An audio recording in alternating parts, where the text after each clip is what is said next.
नमस्कार, देश न्यूज में आपका स्वागत है। मैं हूं आपके साथ धर्मिष्ठा और आप देख रहे हैं हमारा खास कार्यक्रम चक्कर राजनीति का।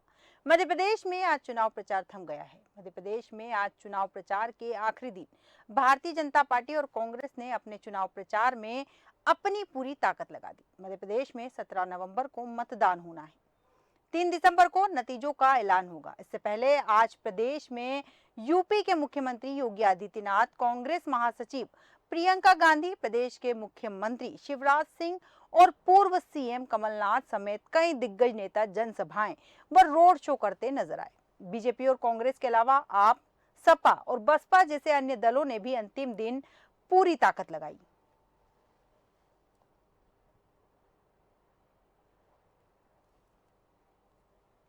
और भाई के जीवन का मिशन है, बहनों की जिंदगी में आंसू नहीं रहने दूंगा, खुशियां लेके आऊंगा। इसलिए लाडली बहना योजना, कैसी योजना है? अभी तो 1250 मिल रहे हैं।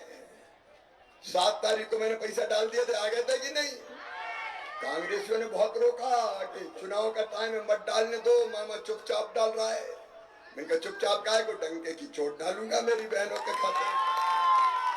अब विश्वास जी, 2 चीजें। एक, जो बहनें रह गई हो सूची बना लो, सरकार बनने के बाद सबका नाम जोड़ दिया जाएगा। दूसरे, मेरी बेटियों के लिए, मेरी बेटियों, अभी 21 साल में शादी की शर्त थी। बेटियों का मामा हमें नहीं करना, हमें तो पढ़ना है और आगे बढ़ना है, कैरियर बनाना है। तो अब 21 साल की उम्र में शादी नहीं होगी तो भी पैसे दिए जाएंगे। जैसा कि प्रचार के लिए सभी पार्टियों ने अपनी अपनी पूरी जान फूंक दी और सभी प्रचार में लगे हुए थे। हालांकि आज प्रचार थम गया। इसी विषय पर विस्तृत चर्चा के लिए हमारे साथ हमारे मेहमान जुड़े हैं और मेहमानों के नाम प्रियंका दुबे जुड़ी है, भारतीय जनता पार्टी की प्रवक्ता, साबिर फिटवेल जी जुड़े हैं, कांग्रेस प्रवक्ता, राघव पटेल जी जुड़े हैं, आप प्रवक्ता, और आर के शुक्ला, राजनीतिक विश्लेषक हमारे साथ जुड़े हैं। आप चारों मेहमानों का देश न्यूज में बहुत बहुत स्वागत है। सबसे पहले मैं शुरुआत करूंगी आर के शुक्ला जी आपसे। वैसे तो सभी पार्टियों ने चुनाव प्रचार में अपनी अपनी जान फूंकी है, लेकिन आपको क्या लगता है कि किसकी रणनीति हावी रही और चुनाव प्रचार में आप किसे आगे मानते हैं, और कौन सी पार्टी ऐसी है जो पीछे है चुनाव प्रचार के मामले में? जहाँ तक चुनाव प्रचार में कौन सी पार्टी आगे रही, कौन सी पार्टी पीछे रही, जी, मेरा मानना है कि इस मुद्दे पे हम थोड़ी देर बाद चर्चा कर लेंगे। मुख्य मुद्दा ये है कि इस पूरे चुनाव प्रचार के दौरान दोनों ही पार्टियों की तरफ से जी, दोनों पार्टियों ने किन मुख्य मुद्दों पर चुनाव लड़ा। जी, मेरी नज़र से और शायद प्रदेश की जनता की नज़र से ये पहला चुनाव प्रचार हुआ है दोनों पार्टियों की तरफ से जिसमें कोई मुद्दे थे ही नहीं। जी, दोनों ही पार्टियों ने सिर्फ एक होड़ लगा रखी थी कि जिन्हें फ्री की रेवड़ियां कौन ज्यादा बांट पाता है ना। बीजेपी की तरफ से तकरीबन 32,000 करोड़ रुपए की जिन्हें फ्री की रेवड़ियां या फ्री की योजनाएं लॉन्च करने का उनका बजट आएगा जी, वहीं कांग्रेस इससे भी आगे निकल गई। जी, उन्होंने जो फ्री की घोषणाएं करी हैं या रेवड़ियां बांटने का वादा जनता से किया है, जी, उनका अनुमान जो लागत है या जो कीमत निकल के आएगी वो 65,000 करोड़ रुपए आएगी। जी, अब आप ये बताइए कि ये 65,000 करोड़ हों या 32,000 करोड़ हों, जी, ये पैसा आना कहाँ से है? हमारी ही प्रदेश की जनता पर इसका टैक्स के रूप में उनसे वसूला जाएगा। बिल्कुल, निश्चित रूप से इन समाज के कुछ वर्गों को प्रत्यक्ष रूप से फायदा होने वाला है, लेकिन अप्रत्यक्ष रूप से पूरी प्रदेश पर इसकी मार पड़ेगी। जी, तो मेरी नज़र में इस चुनाव में किसी भी पार्टी की तरफ से, भाजपा हो कांग्रेस हो, मुद्दा विहीन चुनाव रहे हैं। जी, कोई मुद्दे नहीं थे, सिर्फ और सिर्फ फ्री की रेवड़ियां बांटने के लिए इनमें होड़ चल रही थी। ठीक है, अब अपन बात आते हैं कि ये कौन सी पार्टी आगे रही, कौन सी पार्टी पीछे रही। जी, यदि संसाधनों को हम आधार मान के चलें तो निश्चित रूप से बीजेपी का प्रचार और प्रसार में बीजेपी आगे रही है, जी, क्योंकि वो सत्ता में है, 18-20 साल से है, केंद्र में उनकी सत्ता है, शासन उनका है। लेकिन कांग्रेस ने भी अपनी पूरी ताकत इसमें झोंक दी है। उनके भी केंद्रीय नेतृत्व की तरफ से जी, जो उनके नेता थे वो प्रदेश में आए हैं, लेकिन उन्होंने भी कोई मुद्दों पर बात नहीं करी। जी, सिर्फ रेवड़ियां बांटने पर उनका मेन फोकस रहा। जी, और जो इन दोनों पार्टियों की अतिरिक्त तीसरी पार्टियां हैं जी वो ठीक है, उनका एक अपना लिमिटेड जनाधार है, जितना उन्होंने किया वो किया, लेकिन उनकी तरफ से भी जी कोई विशेष मुद्दे जनता के सामने नहीं रखे गए। ठीक है शुक्ला जी, बिल्कुल आप ही के सवाल के साथ सबसे पहले मैं भारतीय जनता पार्टी की प्रवक्ता प्रियंका दुबे जी आपके पास आऊंगी। प्रियंका जी, जिस तरह से चुनाव प्रचार में भारतीय जनता पार्टी ने अपनी पूरी जान फूंक दी है, आखिरी क्षण तक भारतीय जनता पार्टी मैदान में डटी रही, क्या लगता है आपको कि आपको टक्कर देने के लिए कांग्रेस ने पर्याप्त चुनाव प्रचार किया है या फिर आप स्वयं को आगे मानते हैं? चुनाव से वो मानना चाहता है जी जिसमें कि हम अपना विकास कार्य या जो हमने अभी तक किया है, अगर बात करें जिसमें हम सबसे कठिन समय कोरोना का जो देखा जी और उसके ड्यूरिंग कोविड और कोविड पैंडेमिक और उसके बाद किस तरह से जनता ने हमारे साथ कंधे से कंधा मिला करके जी हमारा सहयोग किया और जिस तरह हम पे विश्वास जताते हुए हमारे साथ डटी रही। उसके बाद शायद उपचुनाव की भी अगर हम चर्चा करें, उसमें भी उन्होंने हमारे ऊपर जिस प्रकार से पुनः विश्वास दिखाते हुए हमें वापस सरकार में बनाए रखा और 3 साल से लगातार, इसमें कोई दो मत नहीं है, पैंडेमिक के बाद जो स्थितियां विकट हुई थी जी उसमें भी जनता ने हमारे साथ जिस हिसाब से कंधे मिला करके सहयोग किया है, विश्वास बनाए रखा है। तो जो हमसे बन पड़ा वो हमने किया है, परंतु एक उनका धन्यवाद देने के लिए या उनका आभार व्यक्त करने के लिए और जी पुनः उनका जो आशीर्वाद मांगने का ये सबसे बड़ा माध्यम था। जी और अंतिम क्षण तक हम लोग लगे हुए हैं और अभी भी जिस प्रकार से हम लोग छोटी मीटिंग्स या डोर टू डोर भी जाकर के संपर्क कर सकते हैं, उसमें भी हम लोग अभी भी प्रयासरत हैं और हमारा फिर से पुनः प्रयास है कि वो हम पे पूरा विश्वास जन आशीर्वाद प्रियंका जी, यहाँ बरते एक और सवाल, जिस हिसाब से प्रियंका जी एक सवाल और यहाँ पूछूंगी, जैसा कि आर के शुक्ला जी ने कहा कि मुद्दा विहीन प्रचार था, जनता के मुद्दे नहीं थे, केवल मुफ्त रेवड़ी बांटी गई है।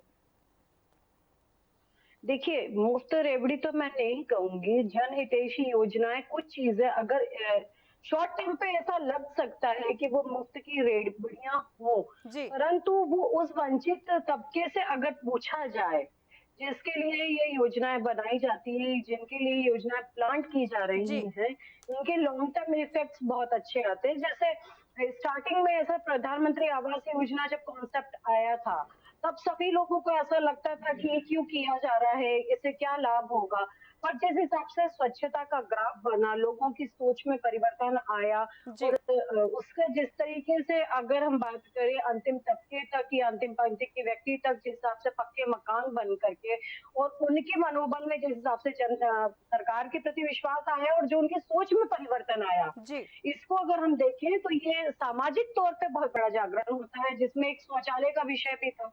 कहने के लिए शौचालय मतलब परिवार के घर के अंदर वो छोटा सा एक जगह होती है, परंतु किसी ने उस चीज के बारे में कभी विचार ही नहीं किया। जी पर जिस हिसाब से उसका इनिशिएटिव लेकर के गवर्नमेंट आगे आई और जनता का उसमें सहयोग मिला और जिससे गांव में और मतलब शहरी भी कुछ क्षेत्र में परिवर्तन आया स्वच्छता को लेके एज वेल एज हेल्थ को लेकर के, बिल्कुल वो एक बहुत बड़ा परिवर्तन है भारत के गौरव के लिए भी और भारत के प्रति दूसरे देशों के नैरेटिव को भी लेकर के, उससे बहुत बड़ा चेंज आया है। बिल्कुल तो कुछ चीजें स्टार्टिंग में लगती है कि फ्रीबीज है या वो हमें गलत लगती है, लेकिन वो जब जनता के मनोबल पे किस हिसाब से असर करती है, ये एक अलग विषय रहता बिल्कुल है। बिल्कुल हो सकता है कि जो हमारे सरकार जी जो बोल रहे हैं उनका अनुभव है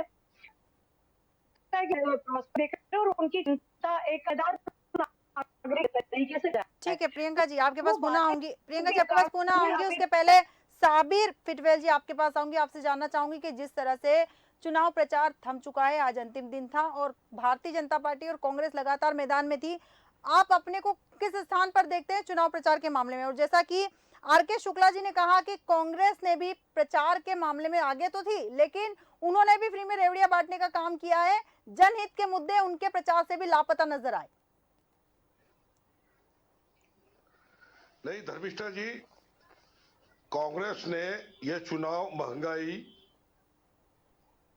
बेरोजगारी, जी दलित आदिवासी वर्ग और अन्य समुदाय के ऊपर हो रहे अत्याचार, इसके लिए उन्होंने चुनाव प्रचार किया है और कांग्रेस को चुनाव प्रचार में जनता का भरपूर समर्थन मिला है। हमारी कांग्रेस पार्टी में राहुल जी, जी प्रियंका जी, राष्ट्रीय अध्यक्ष मल्लिकार्जुन खड़गे जी, कमलनाथ जी, दिग्विजय सिंह जी प्रमुख रूप से प्रचार प्रसार में जुटे हुए थे। वही भाजपा की ओर से हमारे देश के प्रधानमंत्री जी नरेंद्र मोदी जी, गृह मंत्री अमित शाह जी, रक्षा मंत्री राजनाथ सिंह जी, यह सब इनसे भी और सेंट्रल केंद्रीय मंत्री लोग पूरे प्रदेश में जुटे हुए थे। जी आज आपने देखा होगा कि झारखंड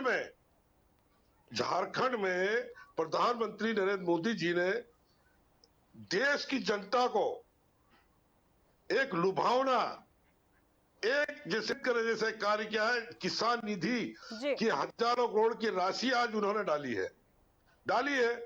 अब उससे आप देख लीजिए 5 राज्यों में हो रहे चुनाव। अब ऐसे समय में आप झारखंड पर जाकर देश के किसानों के खाते में राशि डालेंगे जी तो ये जनता को भ्रमित करने जैसा रहा है।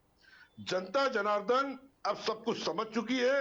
आपने देखा होगा चुनाव साबिर जी, प्रचार झारखंड में राशि डाली है कि ना, भाजपा झारखंड में नेताओं राशि की डाली तो उससे यहाँ की जनता क्यों भ्रमित होगी?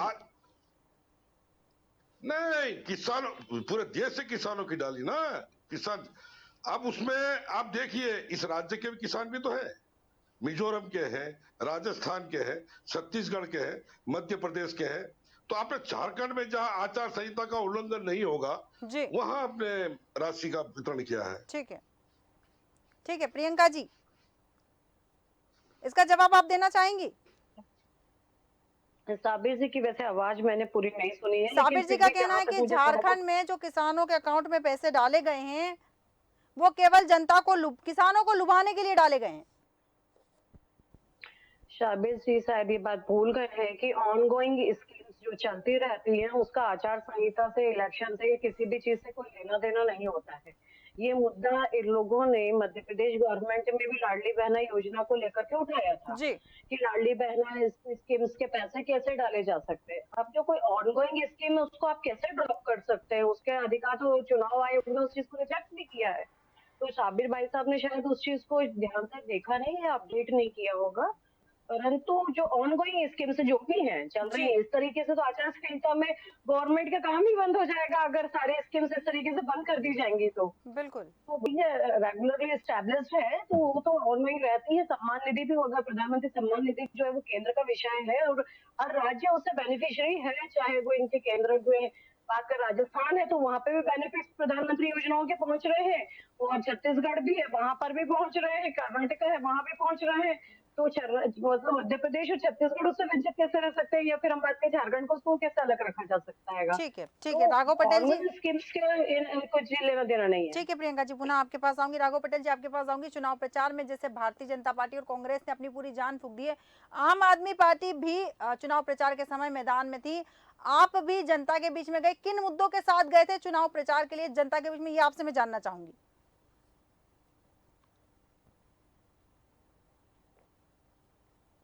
राघव जी आप सुन पा रहे हैं?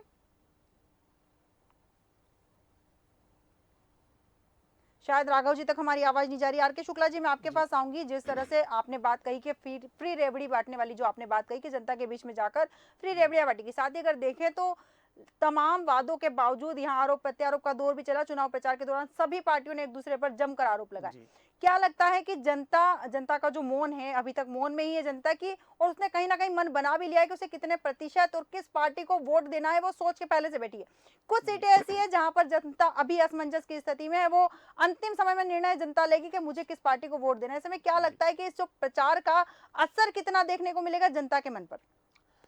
देखिए, दोनों ही पार्टियों की तरफ से पूरा प्रयास किया गया है जनता को अपने पक्ष में लुभाने के लिए जी। अब उसमें उनकी स्कीमें हो, घोषणा पत्र हो, वचन पत्र हो, ये अलग विषय है। रहा सवाल जनता किस पे विश्वास करती है या चुप क्यों है, तो शायद इस बार के प्रदेश के विधानसभा चुनाव में जनता का जो अपना मत है या जो उनका अपना सोच है वो बिल्कुल चुप है। मतलब एक साइलेंट वोटर की तरह हमारी प्रदेश की जनता चुप बैठी हुई है। बिल्कुल। अब ये और इस टाइप की जो जब इन्हें सिचुएशन बनती है तो उसके दो टाइप के इन्हें परिणाम निकलते हैं। या तो जो वर्तमान में राघव जी आपके पास आऊंगी। वर्तमान में जो पार्टी सत्ता में है उसके कार्यों से जनता पूरी तरह खुश है और वो मन बना के बैठी है कि हमें किसको वोटिंग करना है। बिल्कुल। या जनता के अंदर जब आक्रोश होता है तो फिर वो सीधी जाके बटन दबाती समय निकालती है। बिल्कुल। और इसका जो परिणाम है 3 तारीख को दिखाई देगा। बिल्कुल। लेकिन प्रदेश के अलग अलग अंचलों में या अलग अलग विधानसभा क्षेत्रों में जो प्रभाव पड़ने वाला है पार्टियों का, निश्चित रूप से सबसे अधिक प्रभाव पार्टी की अपनी विचारधारा का पड़ेगा। कुछ हद तक जो स्थानीय प्रत्याशी हैं वो उस विचारधारा को प्रभावित करने में सक्षम होते हैं, वो किसी भी पार्टियों से संबंधित हो। बिल्कुल बिल्कुल सही कहा आपने। राघव पटेल जी, आप कुछ कहना चाह रहे थे? जी देखिए, जैसा कि अभी आर.के. शुक्ला जी ने कहा था कि इन लोगों के पास चाहे बीजेपी हो कांग्रेस के हो, जो मुद्दे हैं तो पार्टियों के, तो देखिए धर्मेंद्र लोगों ने ना तो बात की है, ना की बात की है, ना रोजगार की बात की है। तो मूलभूत मुद्दे इनके मैनिफेस्टो से गायब हैं। राघव जी, आपकी आवाज बहुत ज्यादा ब्रेक हो रही है, हम आपकी आवाज सुन नहीं पा रहे हैं। जनता पढ़े लिखे, क्योंकि अगर जनता पढ़ेगी लिखेगी तो इनसे सवाल पूछेगी। ठीक है राघव जी, आपकी एक्चुअल में हमारे पास आवाज नहीं पहुंच पा रही है, आपकी वॉइस ब्रेक हो रही है, इसलिए हम आपकी पूरी बात सुन नहीं पा रहे हैं। प्रियंका दुबे जी, आपके पास जाऊंगी। कांग्रेस के नेताओं को कहीं ना कहीं यकीन है कि इस बार जो है इस चुनाव में भारतीय जनता पार्टी का वो सुपड़ा साफ करने वाली है, भारतीय जनता पार्टी मैदान में नहीं आने वाली है, ये कांग्रेस नेताओं का मानना है। इस पर क्या कुछ कहेंगी आप? देखिए, विश्वास होना और कार्यकर्ता का मनोबल बढ़ाने के लिए या अपनी पार्टी का मनोबल बढ़ाए रखने के लिए ये उच्च शीर्ष नेतृत्व जो है इस प्रकार से कहते ही हैं, और कहना भी चाहिए, क्योंकि कार्यकर्ता का मनोबल बनाए रखना एक सेनापति का कार्य होता है। तो वो इस प्रकार से कहेंगे, कोई भी पार्टी हो, चाहे वो कांग्रेस हो या अन्यथा कोई और भी दल हो, तो वो ये कहीं भी स्वीकार नहीं करता है कि हम हारने वाले हैं या हमारी हार निश्चित है, ऐसा कोई भी नहीं कहता है और ऐसा करना भी नहीं चाहिए कि हम बिल्कुल, हमारा बिल्कुल जनमत नहीं है।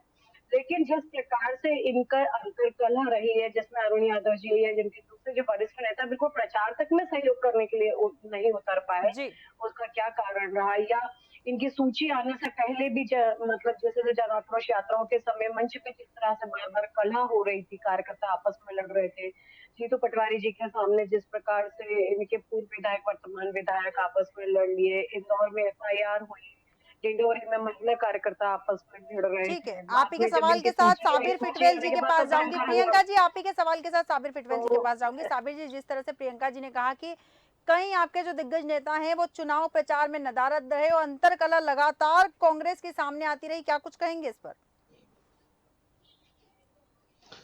नहीं, कांग्रेस पार्टी के समस्त नेता जो स्टार प्रचारक थे सभी अपने अपने क्षेत्रों में गए जी, और भरपूर जनता का उन्हें समर्थन प्राप्त हुआ।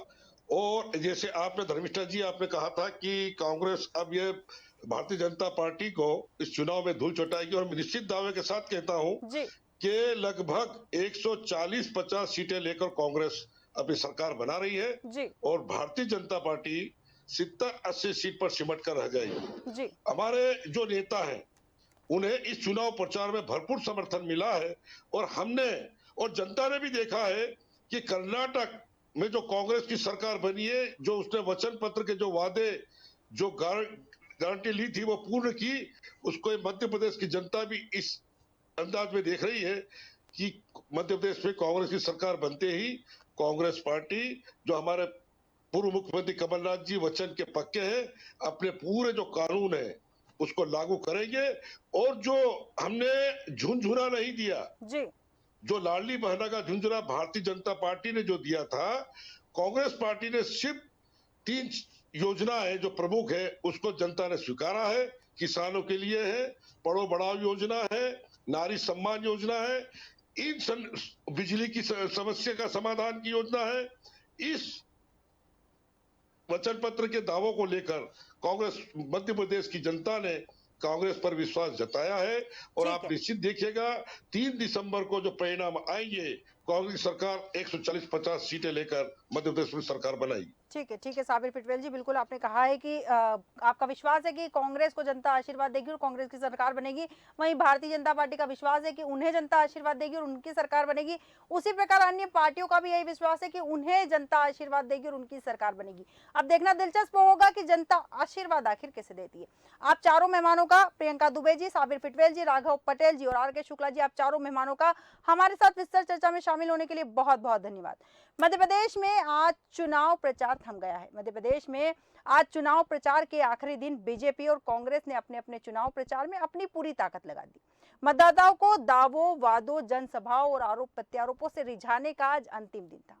शाम 5 बजे के बाद से मध्य प्रदेश में थम चुका है भोपुआ का शोर। अब देखना दिलचस्प होगा कि जनता किसे आशीर्वाद देगी और जनता का जो फैसला है वो तारीख उसकी तय हो चुकी है। इंतजार करिए, नतीजे बता देंगे कि किसकी बातों में दम था और जनता ने किसी आशीर्वाद दिया। हमारे आज के खास कार्यक्रम में फिलहाल इतना ही। आप बने रहिए देश न्यूज के साथ। नमस्कार।